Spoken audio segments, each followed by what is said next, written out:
येवला शहरात 3 दिवसीय पतंग महोत्सव मोठ्या उत्साहात साजरा केला जातोय। या 3 दिवसीय पतंग उत्सवाचा आज शेवटचा दिवस आहे। येवल्यातील जय महाराष्ट्र न्यूजचे प्रेक्षक असलेल्या पतंग प्रेमी कुटुंबाने जय महाराष्ट्र न्यूजचा लोगो असलेला पतंग तयार केलाय। तो आकाशात उंच भरारी देत उडवलाय। येवला शहरातील आकाशामध्ये रंगीबेरंगी पतंगी सोबतच आता जय महाराष्ट्र पतंगाने देखील भरारी घेतली।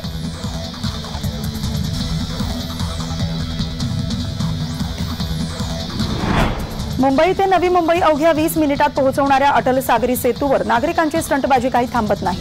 सेल्फी घेण्यासाठी गाड्या थांबून अपघाताला निमंत्रण देणाऱ्या प्रवाशांवर कारवाई केली जाते। मात्र तरी देखील वाहन चालक नियम मोडताना दिसतायत। अटल सेतूवर आता स्टंटबाजी करणाऱ्या वाहन चालकांची संख्या वाढू लागली। अटल सेतूवर थेट वाहनाच्या खिडकीवर बसून स्टंटबाजी करण्याचा प्रकार समोर आलाय। अशा अतिउत्साही वाहन चालकांमुळे अपघाताला निमंत्रण मिळू शकते।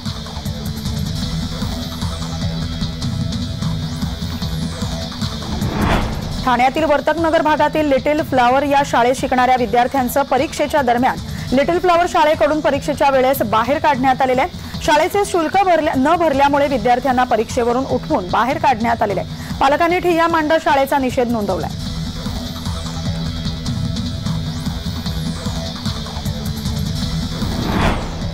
नारायण नारायण म्हणत नारद मुनींनी वाहतूक नियमांबद्दल जनजागृती केली। स्वायत्त श्रमिक महिला प्रतिष्ठान आणि वाहतूक विभागाच्या वतीने मकर संक्रांती निमित्त पिंपरी चिंचवड शहरातील मुख्य चौकांमध्ये वाहतूक नियमांबद्दल जनजागृती करण्यात आली।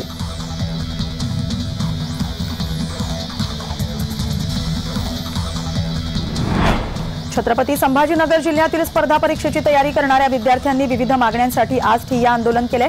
परीक्षा शुल्क कमी करण्यात यावं आणि यापुढे सर्व परीक्षा एमपीएससी अंतर्गत होऊन घेण्यात याव्यात अशा विविध मागण्यांसाठी हे आंदोलन करण्यात आले।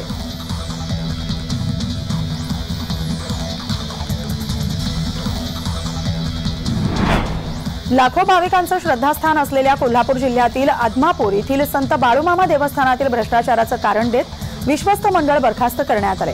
संत बाळूमामा देवस्थानातील संभाव्य मंदिर सरकारीकरणाला विरोध करण्यात आलाय। बुधवारी धरणे आंदोलन केलं जाणार आहे। महाराष्ट्र मंदिर महासंघानं ही माहिती दिली।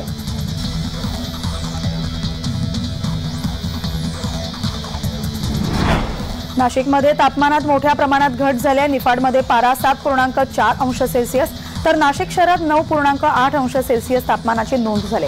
यंदाच्या मोसमातील सर्वात निचांकी तापमानाची नोंद झाली। तापमान घसरल्यानं थंडीत वाढ झाली आहे। हवेत प्रचंड गारवा निर्माण झाले।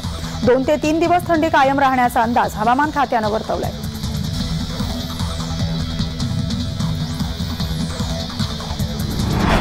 वेस्टर्न डिस्टर्बन्सच्या प्रभावामुळे उत्तर भारतात तीव्र थंडीची लाट पसरली। यासोबतच दाट धुके आणि अनेक भागात बर्फवृष्टी होताना दिसते। भारतीय हवामान खात्यानं पश्चिम उत्तर प्रदेशातील विविध भागात रेड अलर्ट जारी केलाय। त्याशिवाय हरियाणातील काही जिल्ह्यांमध्ये ऑरेंज अलर्ट जारी करण्यात आलाय। पुढील काही दिवस थंडीची लाट आणि दाट धुक्याचा इशारा देण्यात आलाय।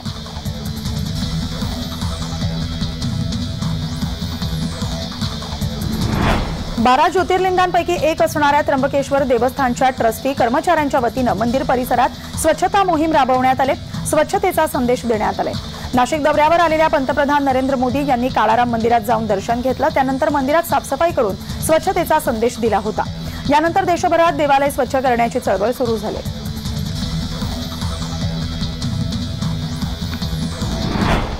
अयोध्या नगरी धुक्यात हरवलेली आहे। अयोध्येत तापमानाचा पारा 8 अंश सेल्सिअस तापमानावर घसरलाय। उत्तर भारतात थंडीचा कडाका वाढत चाललाय।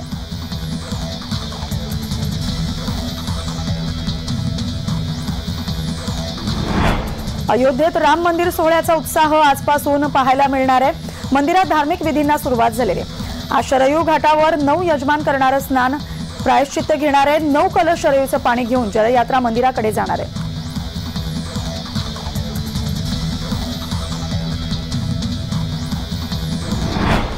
अयोध्येतल्या शरयू नदीच्या तीरावर बुधवारी महायज्ञ होणार आहे। 1008 शिवलिंग आणि 101 कुंडांमध्ये यज्ञ होणार आहे। यज्ञाची तयारी पूर्ण झालेली आहे। मंगळवारी पंचांग पूजन होणार आहे। शरयूचा काठा भक्तांनी फुलला। या ठिकाणी मोठी गर्दी पाहायला मिळते।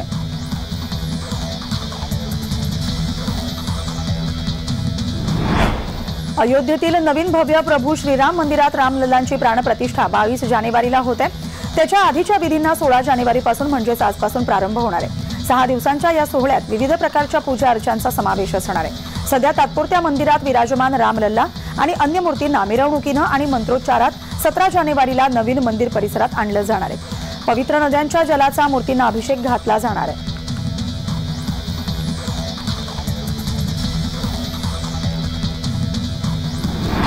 अयोध्येत येणाऱ्या निमंत्रित साधू संतांसाठी राहण्याची विशेष व्यवस्था करण्यात आली. साधूंसाठी भगवी चादर, भगवी उशी, भगव्या ब्लँकेटची व्यवस्था करण्यात आली. अयोध्येत तीर्थक्षेत्रपुरम उभारण्यात आले. जवळपास 4000 साधू या ठिकाणी राहू शकतात.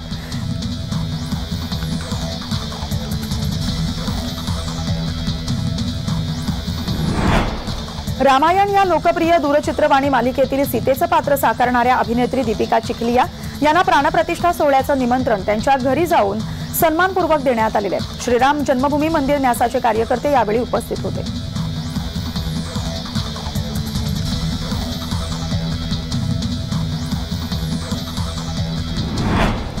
अयोध्येत होणाऱ्या रामलीला प्राणप्रतिष्ठा सोहळ्याला संस्थापक संभाजी भिडे यांना देखील निमंत्रण देण्यात आले.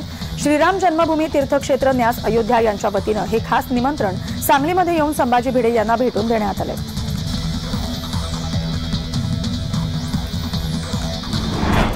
नाशिकच्या देवळाली कॅम्प परिसरात पुन्हा बिबट्या दिसलाय. एकाच वेळी 3 बिबटे दिसल्याची स्थानिक नागरिकांनी माहिती दिली. 2 बिबट्यांचं स्थानिक नागरिकांनी मोबाईलमध्ये व्हिडिओ चित्रित केले.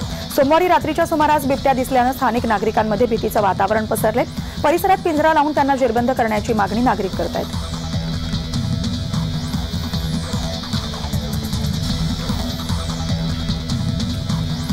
छत्रपती संभाजीनगर जळगाव महामार्गावरील चौका घाटात अज्ञात वाहनाच्या धडकेमुळे बिबट्या ठार झाल्याची घटना मंगळवारी घडली. ठार झालेल्या बिबट्याचा मृतदेह फुलंब्री पोलिसांनी वनविभागाच्या स्वाधीन केलाय.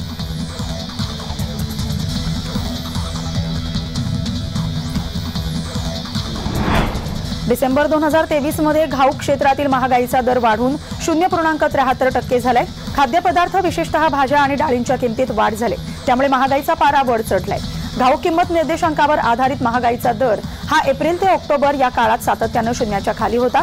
नोव्हेंबरमध्ये तो 0.26% इतका झाला होता. केंद्रीय वाणिज्य आणि उद्योग मंत्रालयानं सोमवारी जारी केलेल्या निवेदनानुसार विविध गृहोपयोगी वस्तू, कारखान्यांना लागणारी यंत्र आणि उपकरणं, वाहनं, संगणक, इलेक्ट्रॉनिक्स आणि ऑप्टिकल उत्पादनं यांच्या किमती वाढल्यामुळे डिसेंबर 2023 मध्ये महागाई वाढली.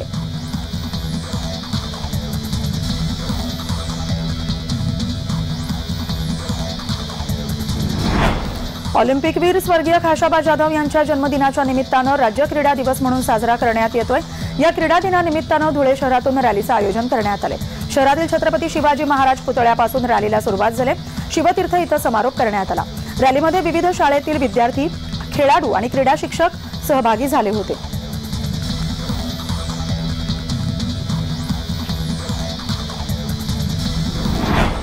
परळ पुलावर भीषण अपघात झाला. मोटरसायकल आणि डंपरच्या धडकेत 3घांचा मृत्यू झालाय. ट्रिपल सीट प्रवास करणं तरुणांच्या जीवावर बेतलेलं आहे.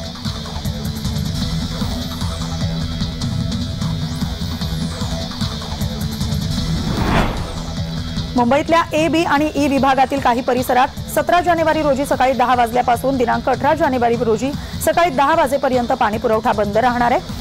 या काळात जे रुग्णालय परिसरात कमी दाबानं पाणी पुरवठा केला जाणार आहे. त्यामुळे नागरिकांनी काटकसरीनं पाणी वापरावं असं आवाहन महापालिकेनं केलं.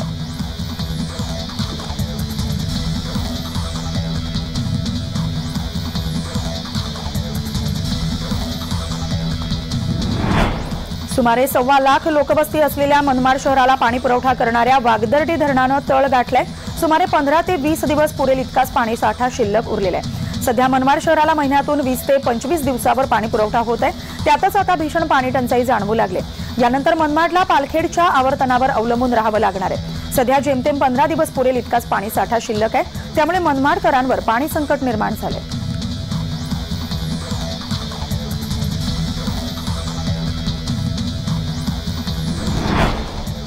बृहन्मुंबईतील 58 बंद आजारी गिरण्यांमधील म्हाडाकडे नोंदणीकृत आणि यापूर्वी झालेल्या सोडतीमध्ये यशस्वी न झालेल्या एकूण 1,50,484 गिरणी कामगार तसंच त्यांच्या वारसांची पात्रता निश्चितीकरिता म्हाडातर्फे ऑफलाईन आणि ऑनलाईन पद्धतीनं कागदपत्र स्वीकारण्यासाठी 3 महिन्यांपासून सुरू असलेल्या कालबद्ध विशेष अभियानाला दिनांक 15 फेब्रुवारी 2024 पर्यंत मुदतवाढ देण्यात आली.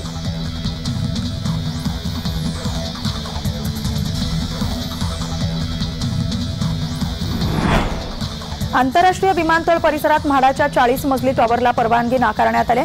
सर्वसामान्यांसाठी घरं बांधताना विमानतळ सुरक्षेशी तडजोड करता येणार नाही असं स्पष्ट मत मुंबई उच्च न्यायालयाने व्यक्त केले.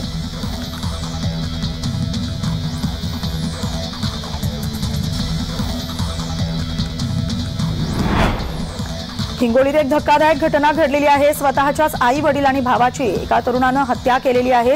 हिंगोलीच्या डिग्रस वाणी इथं ही घटना घडलेली आहे। महेंद्र जाधव असं या आरोपीचं नाव आहे। त्यानं चित्रपटातील हत्येची घटना पाहून हे कृत्य केलं।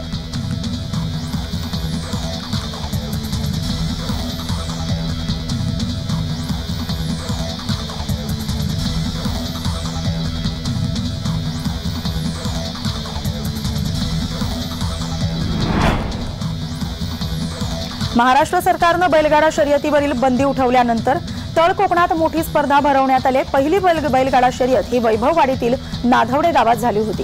त्यानंतर गेली 3 वर्ष सलग बैलगाडा शर्यत सुरू आहे। राज्यस्तरीय स्पर्धेत 66 बैलगाडा या शर्यतीत सहभागी झाले होते। यात मलकापूरमधील बैलगाडा शर्यतीत पहिली आले। शेतकऱ्यांसाठी अत्यंत महत्त्वाचा असा ही शर्यत असते।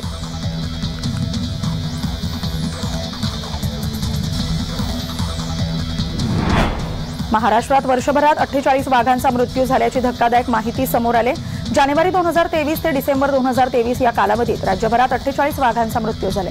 त्यापैकी 26 वाघांचा नैसर्गिक कारणानं, प्रत्येकी 2 वाघांचा विष आणि शिकारीमुळे, 9 जणांचा अपघातानं आणि 9 जणांचा विजेचा धक्का लागून मृत्यू झाल्याची नोंद झाली। चंद्रपूर जिल्ह्यात सर्वाधिक 23 वाघांचा मृत्यू झाला।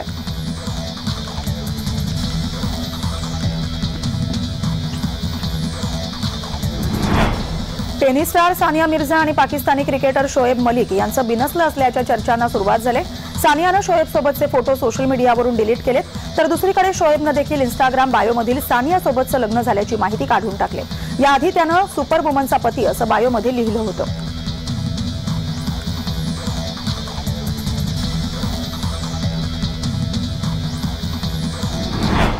बाळाचा जन्म झाल्यानंतर पहिल्या संक्रांतीला बोरन्हाण घातलं जातं।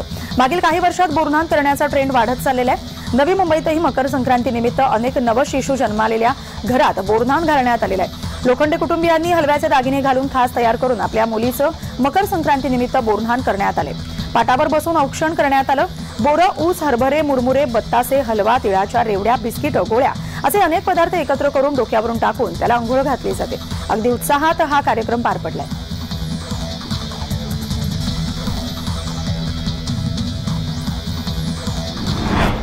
मुंबईतल्या माने आणि भगत कुटुंबियांनी बाळाचं बोरन्हाण कार्यक्रम साजरा केलाय। बाळ जन्माला आल्यानंतर जी पहिली संक्रांती येते त्या दिवशी लहान मुलांना हे बोरन्हाण घातलं जातं। सर्व स्त्रिया बाळाला बेरी, कुरमुरे, गाजराचे तुकडे, द्राक्ष, रेवडी यांसारखे पारंपरिक साखरेचे पदार्थ इत्यादींचा वर्षाव लहान बाळावर करतात। रंगीबिरंगी सजावट, जेवण, पतंग उडवणं इत्यादीसह हा कार्यक्रम मोठा उत्साहात वेगळ्या पद्धतीनं साजरा केला जातो।